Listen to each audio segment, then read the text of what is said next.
repaso y otra vez nos quedamos. Pero no vamos a volver a repasar todo, ¿se acuerdan ya, no es cierto?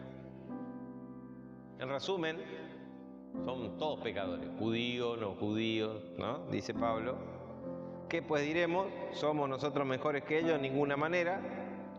Y dice que estamos destituidos de la gloria de Dios. Dice,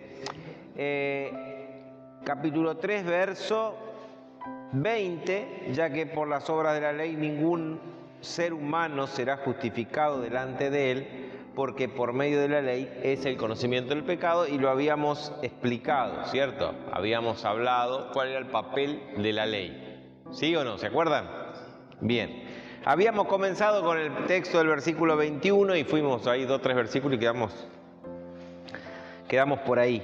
Dice, pero ahora, ¿no? Hasta ahí era una mala noticia para todos. Estábamos todos condenados. Usted es pagano, es cristiano, pero viene del paganismo, pues está condenado. Usted es judío, pues está condenado. Entonces, ¿por qué Pablo gastó más cantidad de palabras argumentales con el tema de los judíos que con los paganos? Vieron que con los paganos ocupó un pedacito del capítulo 1. Y con el tema de los judíos todo el capítulo 2 y la mitad del capítulo 3. ¿Por qué tuvo que argumentar más? Para acusar a los judíos que para acusar a los paganos. Lo dijimos la vez pasada. Porque los pecados de los paganos eran tan gruesos que se veían muy claramente, ¿no? Muy claramente que el juicio de Dios estaba sobre ellos. Pero los judíos se autojustificaban y se escondían ¿en dónde? En el cumplimiento de la ley de Moisés. Entonces ahí donde Pablo argumenta mucho más, porque tiene que convencer de que la ley, ¿cuál es la utilidad de la ley? Porque él mismo se pregunta, entonces, ¿cuál es la ventaja de ser judío? Mucho. Dice, en primer lugar, que al pueblo de Israel se le dio el conservar la palabra de Dios y el tener el cuidado de la palabra de Dios. Y se le dio el conocimiento de la verdad, aunque sea en forma de imágenes o figuras como es el Antiguo Testamento, pero la tuvieron. Y el Mesías vino del pueblo de Israel, muchas ventajas, pero todas esas ventajas no tienen nada que ver con la salvación o la justificación. Porque dice que por las obras de la ley ningún ser humano es justificado. Entonces, ¿para qué rayos sirve la ley? La ley de Moisés sirvió y sirve para darnos el conocimiento del pecado. Y esa idea y esa verdad de que somos incapaces de superar ese obstáculo y de ser salvos por nuestras fuerzas. Eso es la ley, para eso está la ley. ¿Es mala? No, la ley cumple su función. El tema es que por la ley no nos da la posibilidad de alcanzar la parte superadora de todo este problema. Que viene en el versículo 21, dice, pero ahora, además de la ley, se ha manifestado la justicia de Dios, testificada por la ley y los profetas. La justicia que ahora Pablo, que es la justicia del Evangelio, esta doctrina que Pablo está enseñando y predicando, no se contradice con la ley, ni es en contra de la ley, porque la misma ley daba testimonio de esta justicia de Dios, ¿cierto? ¿Qué es la justicia de Dios? Lo vimos, ¿se acuerdan que escribimos ahí? Justicia de Dios.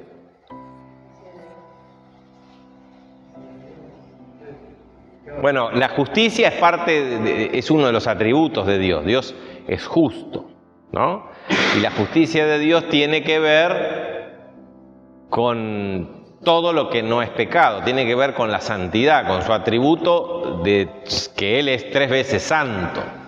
Y la justicia se aplica sobre lo que es contrario a su esencia de santidad, es decir, el pecado, la justicia de Dios. Ahora, la justicia tiene que ver con otra palabra que es justificación. ¿Qué tal si la anotamos? Vamos a anotar la palabra justificación. A ver.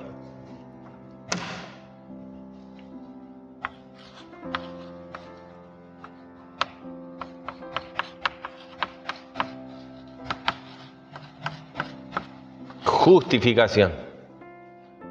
¿Escucharon esa palabra? ¿La leyeron alguna vez? Sí, muchas veces. ¿Qué es la justificación?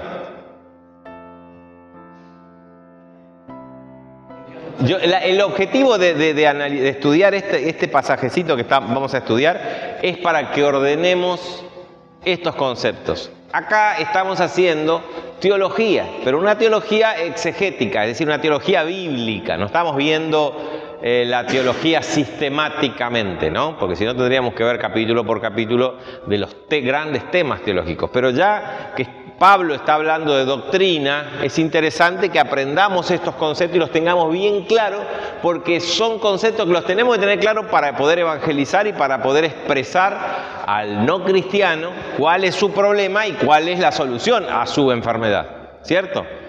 Justificación, me gustó este concepto acá de un diccionario bíblico, es el acto por el cual este Dios, que es 3 veces santo, declara a un ser humano justo. Lo declara justo, ¿no? Y aceptable ante Él. ¿En virtud de qué? En virtud del sacrificio de Cristo en la cruz. Por medio, ¿cómo? Pero Jesús murió en la cruz y no todos son justificados. ¿Quiénes son justificados? Los que se adhieren a ese sacrificio mediante la fe. ¿Vieron? Es lo que Pablo dice. ¿Bien? Entonces, ¿somos nosotros justos? No, todos son pecadores. No hay judío, no hay pagano que pueda justificarse por cumplimiento de la ley o de alguna religión o de alguna cosa. No, todos son pecadores y todos están condenados. Ahora, la buena noticia es que, dice, ahora, aparte de la ley, Dios ha mostrado su justicia, y tiene que ver con la justificación, y a los que hemos podido creer en la obra de la cruz, en la obra de Cristo en la cruz, Él nos declara justo. Y emite el certificado. ¿Se acuerdan que vimos el ejemplo del certificado? De justificar la falta. ¿Se acuerdan? Siempre pongo el mismo ejemplo. No es que nosotros dejamos de ser lo que éramos, sino que ahora Él borra nuestros pecados, porque ya el pecado nuestro, porque es justicia. Entonces dice, bueno, entonces Dios no es justo porque yo pequé y Dios me perdona. Ahí no hay justicia. No, Dios hizo castigo por mi pecado, pero no sobre mí, lo hizo sobre Cristo. Esa es la idea de Pablo. ¿Bien? Entonces ahí tenemos un primer concepto. Es un acto por el cual el Dios santo y justo declara a un ser humano que cree en Cristo en virtud de la obra en la cruz. ¿Sí? Esto es gratis. Esto es básicamente una muestra de amor de Dios. Por eso dice, de tal manera amó Dios al mundo, ¿no? A ver, seguimos. La justicia de Dios por medio de la fe en Jesucristo para todos los que creen en Él. ¿Bien? Esta justicia que nos justifica, la justicia de Dios, por medio de la fe, lo dice el mismo concepto que les di, para todo el que cree, porque no hay diferencia, por cuanto todos pecaron y todos estamos destituidos de la gloria de Dios. Entonces, al ser justificados y ser aceptables delante de Dios, somos reconciliados con Él, y acá habíamos visto esa palabra. La palabra de reconciliación que nos habla Pablo en la carta a los Corintios. Él nos reconcilió otra vez. Fuimos destituidos y Dios, todos están destituidos y algunos Dios nos trajo otra vez y nos reconcilió. Y nos da un trabajo, ir y buscar a otros para que sean reconciliados.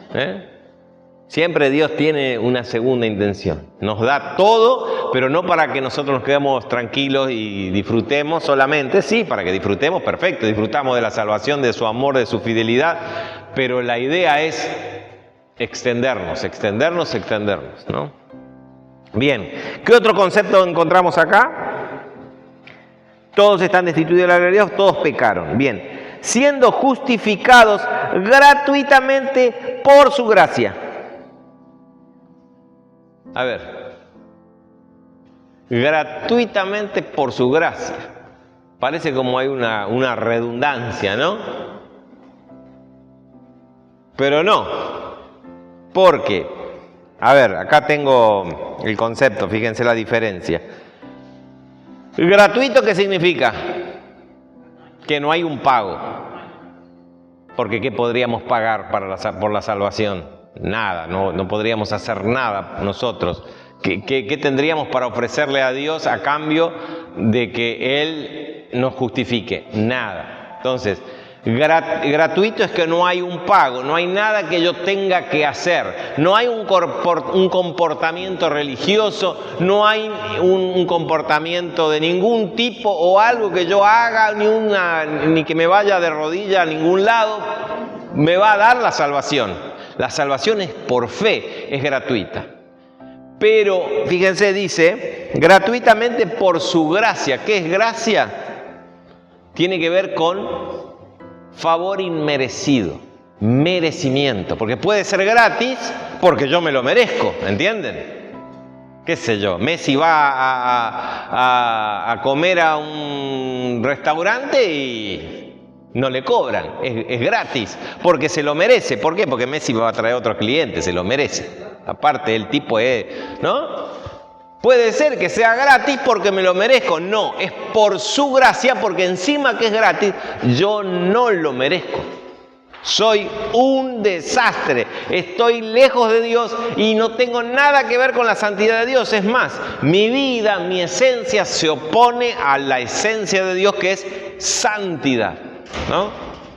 Santidad, Dios es santo, santo, santo. Yo soy pecador, pecador y pecador.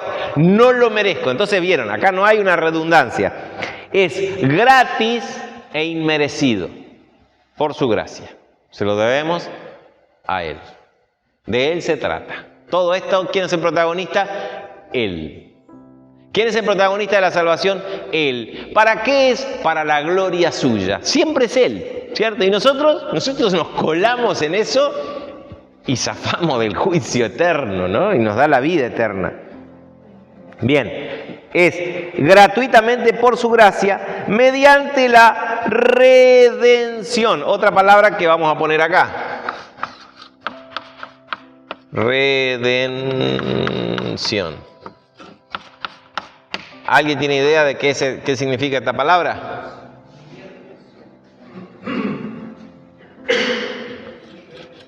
Acá vamos a poner así, oh, qué fea esta letra, che. Declarado justo. Ahí. Redención, ¿qué significa?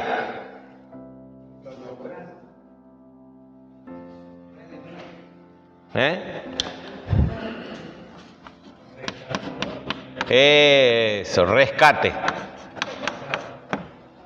Pero rescate por un precio. La idea de la palabra es que se rescata por un precio. Por ejemplo, se rescataban los prisioneros de guerra.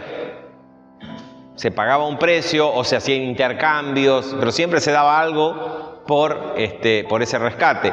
El rescate de un esclavo, ¿no? Qué sé yo, vendieron a un pariente como esclavo o lo tuvieron que vender, se vendió como esclavo porque no tenía para pagarle una deuda. Entonces otro pariente lo redimía, podía pagar el precio y lo dejaba libre. ¿Se acuerdan el caso de Noemí y de Ruth con Boaz?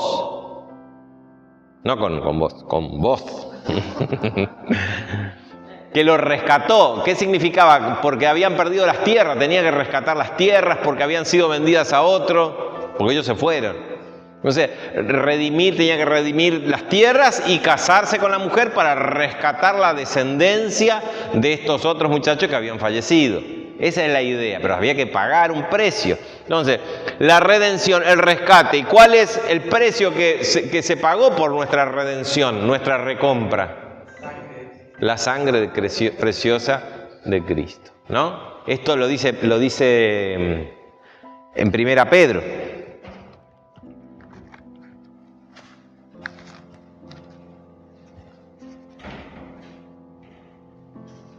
A ver, yo lo anoté en algún lado. 1 Pedro 1:17, sí.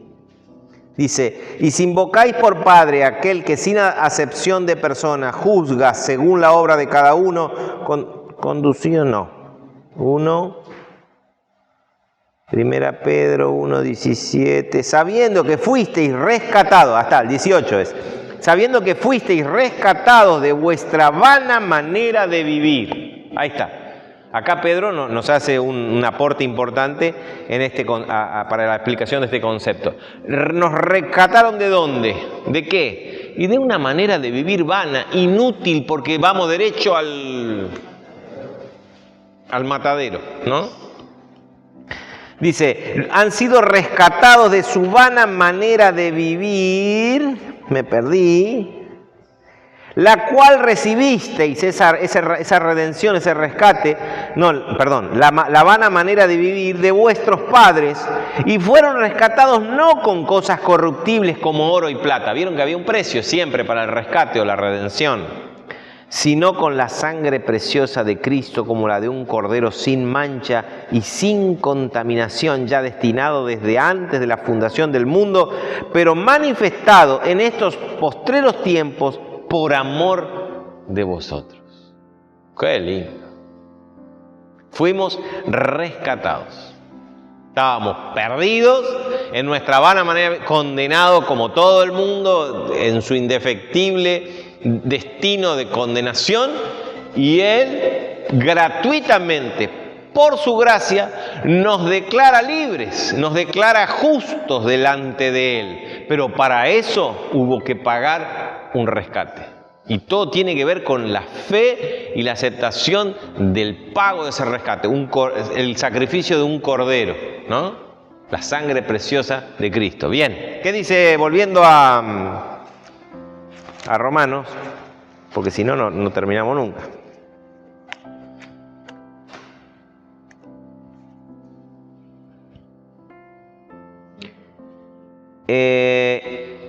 Mediante la redención que es en Cristo Jesús, a quien Dios puso como propiciación por medio... Uy, caramba, otra palabra.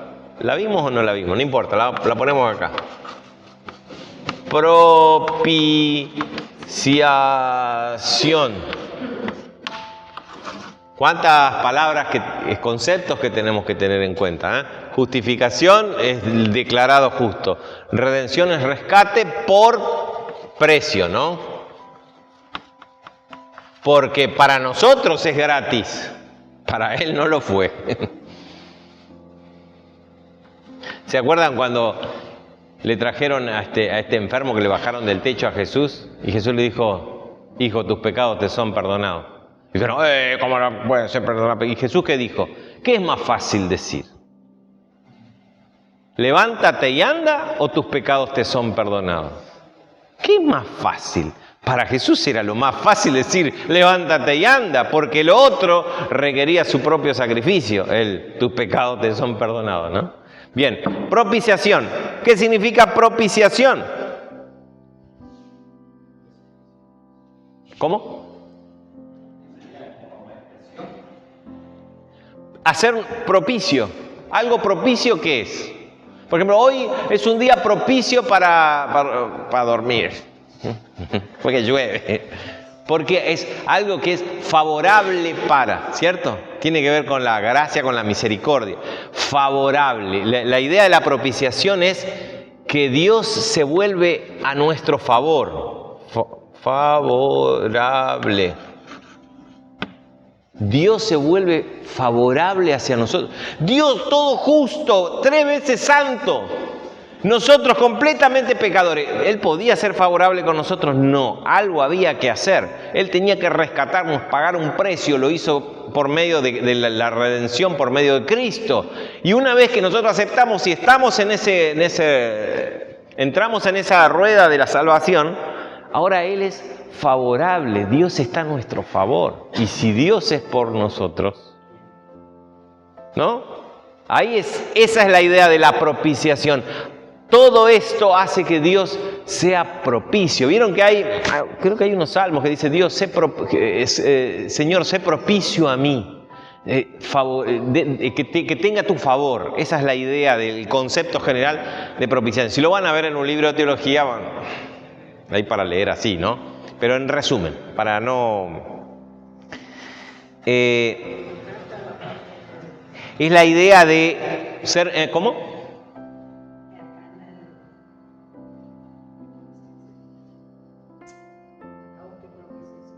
Ah, en el glosario. Bueno, a ver si acá tenemos la palabra esa, a ver, redención, propiciación, justicia.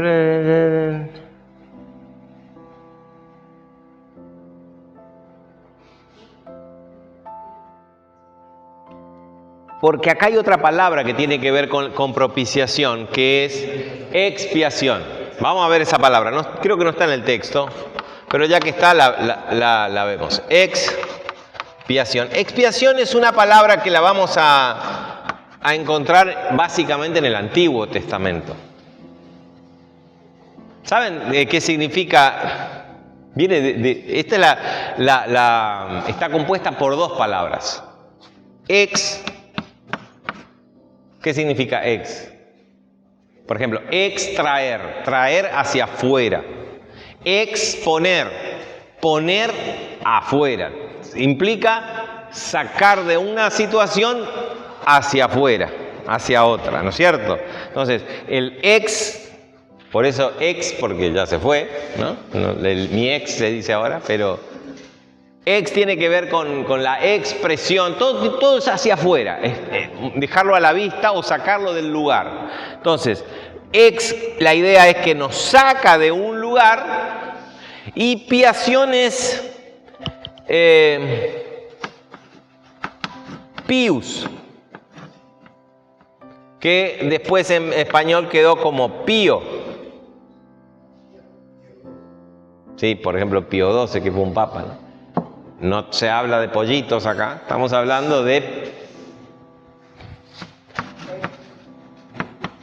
piedad, piadoso, alguien con tendencia a la piedad y a la misericordia, y por extensión, pío tiene que ver con alguien que tiene la tendencia o se ha entregado al servicio de Dios. Entonces, expiaciones también tiene que ver, nos borra el pecado, nos saca de la situación y nos pone en una condición de ser pío, piedad, misericordia, estar al servicio de Dios. Ese es el concepto de expiación. ¿Cómo se hacía la expiación? Mediante el sistema sacrificial en el Antiguo Testamento, ¿cierto? Para expiar un pecado había que sacrificar un animal. Había distintos tipos de animales según la capacidad económica de la persona, ¿cierto? El que tenía plata podía hacer una cosa grande, un carnero, un cordero, sino un palomino, el que no tenía, para los pobres, ¿no? Pero cumplía esa función. Fíjense cómo se expiaba o se borraba el pecado. Acá tiene que ver con borrar el pecado. Es la idea. El pecado.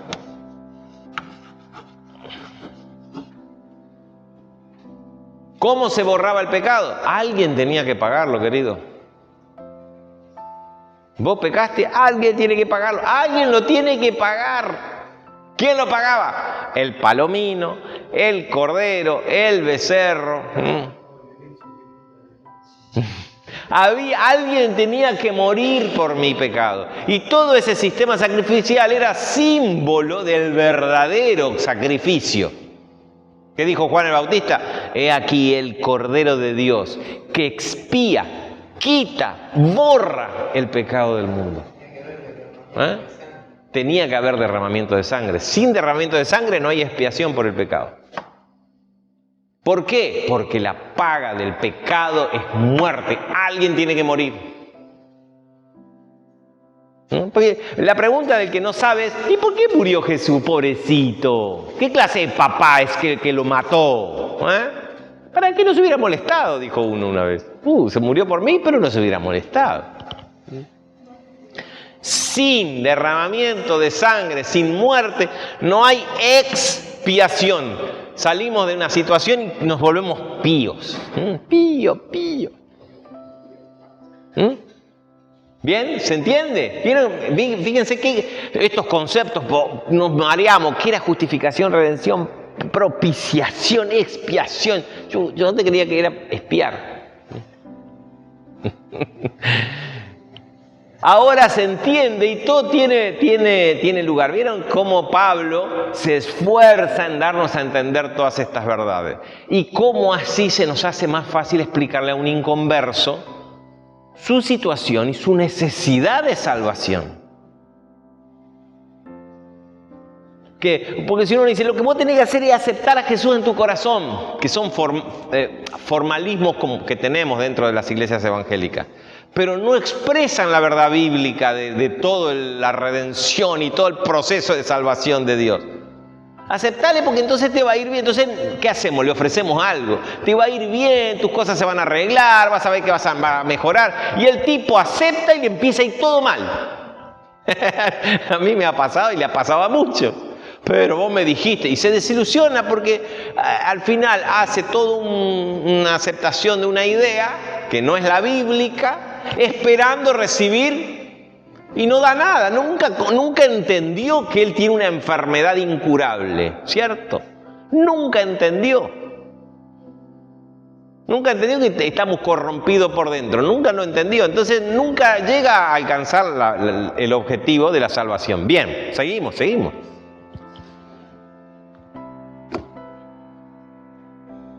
Van 26 minutos, vamos.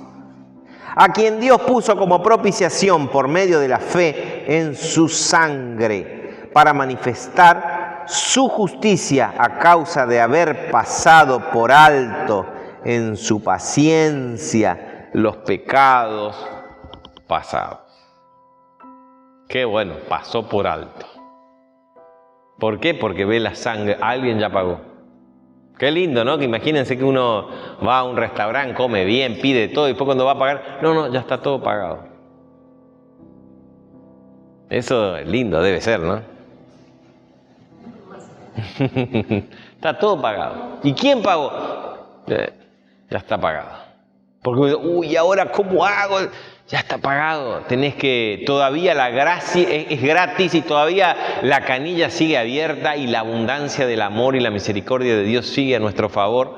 No te arrastres más en el pecado. Ponete de pie, que perdón hay, y empezá a caminar el camino de la santificación, que es la transformación, porque no nos llamó Dios para que estemos todo el tiempo pidiendo perdón por lo mismo. En algún momento nos ponemos de pie, empezamos a crecer y avanzar en este proceso de santificación, de ir transformándonos a su semejanza, y Él es santo. Bien.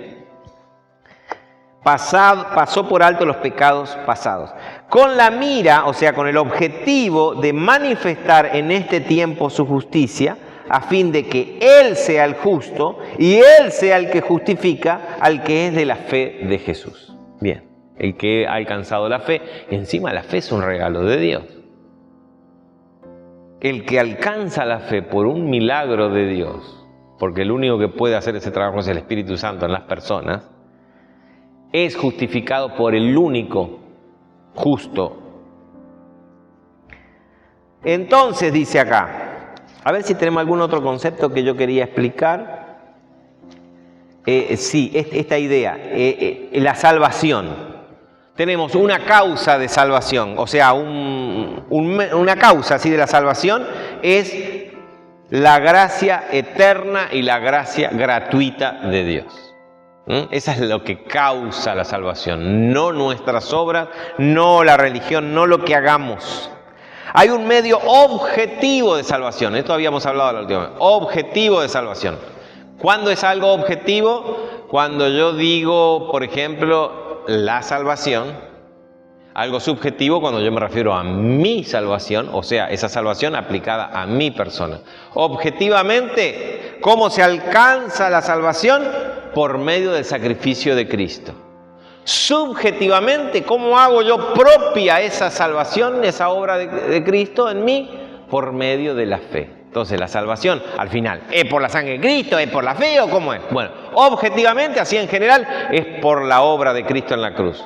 Pero yo la hago mía y subjetivamente, para mí, es por medio de la fe. Eso es importante, una fe viva, y ahí tendremos que ir a 1 Pedro, que no lo vamos a hacer, donde él habla de esta fe viva. Es interesante, si quieren leerlo, pueden leer el capítulo 1 de 1 Pedro. Vimos expiación, propiciación, redención y justificación. Vimos la diferencia entre gracia y gratuidad, que a veces lo confundimos también. Bien, ahora sí. Entonces, dice Pablo, entonces, ¿dónde está la jactancia? ¿Qué es jactancia? El estar orgulloso. ¿Dónde está de qué nos vamos a orgullecer? ¿Por qué? Porque cuando el religioso puede sentirse justificado o sentirse orgulloso de lo bueno que es y de lo cumplidor que es. Eso es lo que le pasaba al judío, ¿no? A ese judío que estaba dentro de la iglesia y tenía a sus hermanos que venían de una vida miserable. Ellos por lo menos podían jactarse y decir como ese fariseo, vieron que decía, gracias Señor que no soy como ese, porque yo doy diezmo, oro 3 veces al día, diezmo, ayuno, hago cosas, gracias que no soy como ese pecador o como esos publicanos. Trataba de eso es abominable delante de Dios, porque me estoy tomando gloria que le corresponde a Dios, me la estoy agarrando para mí. Ese es el problema que nos pasa, y nos pasa a todos con el tema de la religión, y confundimos el hacer con el tener lo verdadero, ¿no? ¿Qué pasa? Si nosotros nos esforzamos en ser buenos y después estamos orgullosos de que somos buenos, eso es una cosa. La otra diferencia es que sabemos que no somos buenos, pero de repente la obra de Dios en nosotros nos empieza a hacer buenos, mejores personas. Nos empieza a cambiar, a transformar el carácter y a moldearlo a la voluntad de Dios. Entonces antes éramos un ogro porque no me gustaba estar con gente, y de repente ahora me encuentro que me gusta estar con gente y la gente le gusta estar conmigo, que eso es otra cosa importante, 2 cosas, que nos gusta y que la gente le guste estar conmigo. Porque a veces nos gusta estar con la gente y la gente va huyendo a medida que voy llegando, ¿no?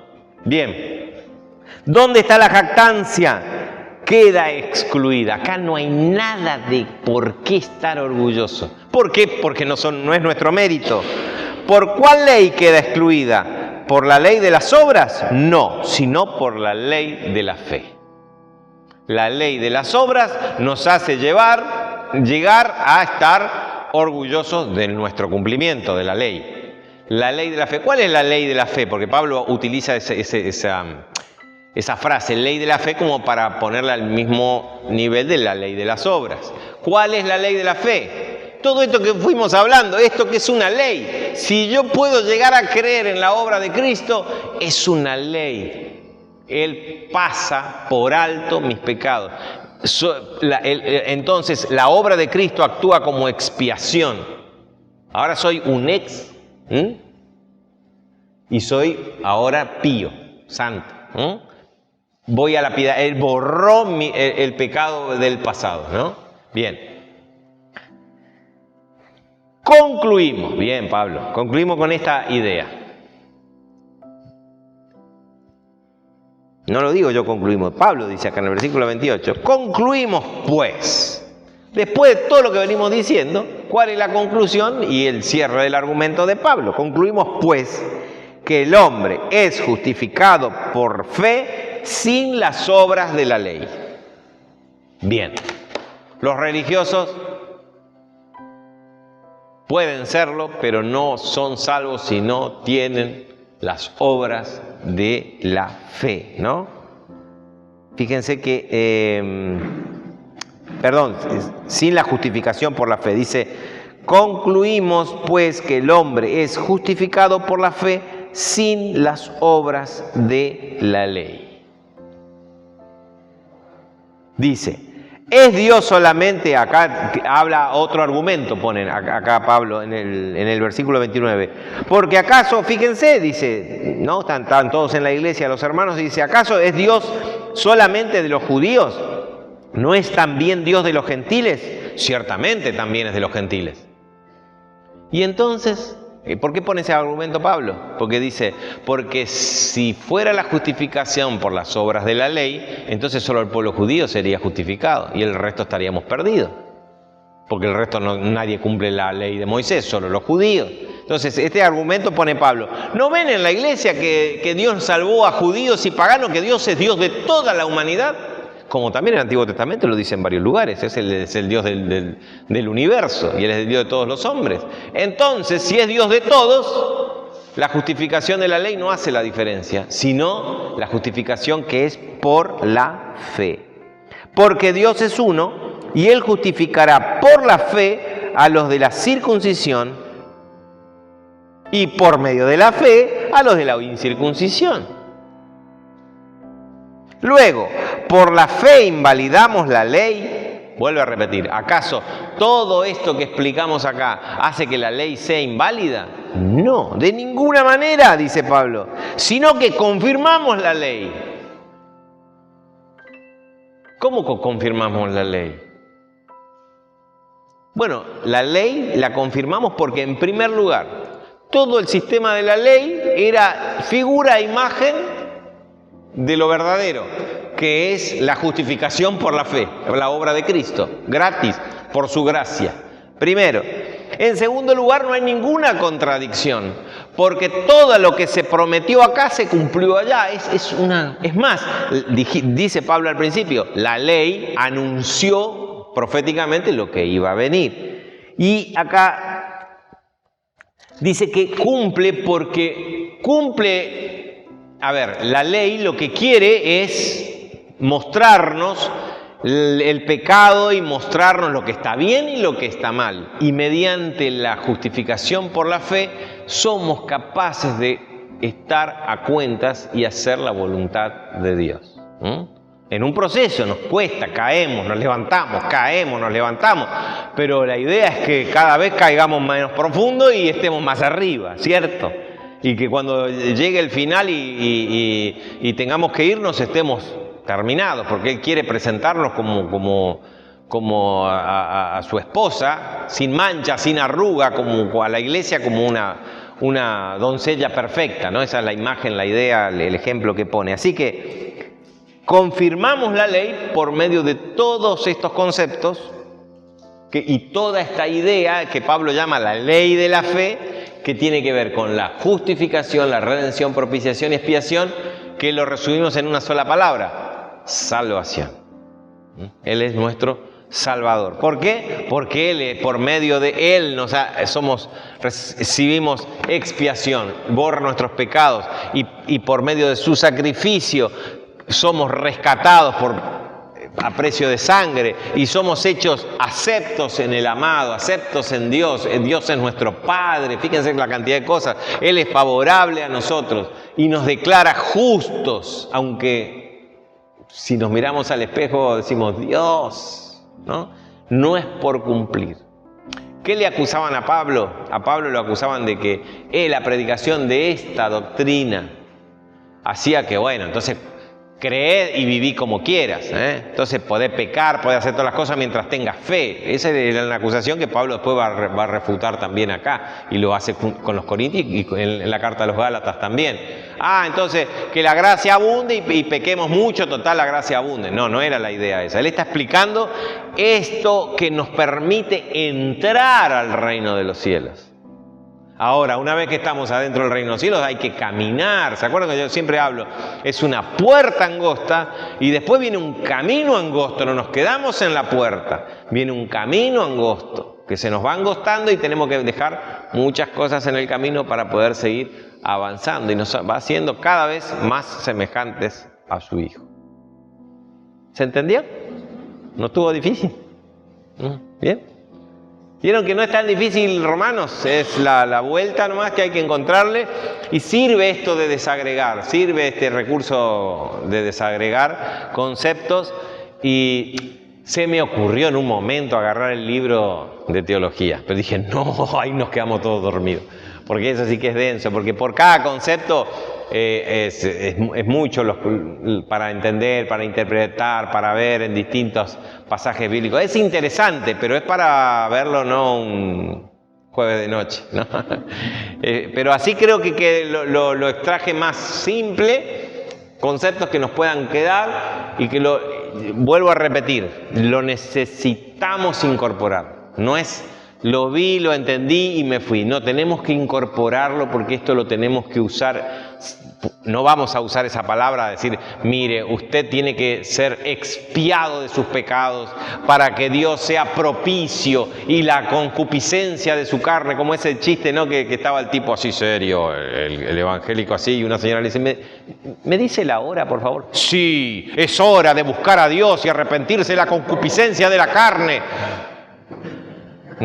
No es la idea. La idea es que nosotros entendamos bien cómo funciona todo esto, cuál es la ley de la fe que dice Pablo, y podamos después explicarlo con palabras sencillas para que la otra persona tenga la oportunidad de que el Espíritu Santo, por medio de nuestras palabras, le pueda traer luz y nosotros tengamos el privilegio que por nuestras palabras el Espíritu Santo le pueda dar luz a otros. ¿Amén? Bien. Oramos entonces. Gracias, Señor, por tu palabra. Gracias por lo que hiciste por nosotros, Señor. No sé qué hacemos acá. La verdad que yo me miro a mí mismo y digo, no, yo no lo merezco, Señor. No lo merezco. Señor, no merezco todo lo que hiciste, pero lo acepto, lo agarro para mí, Señor. Lo agarro con todas mis fuerzas, Señor.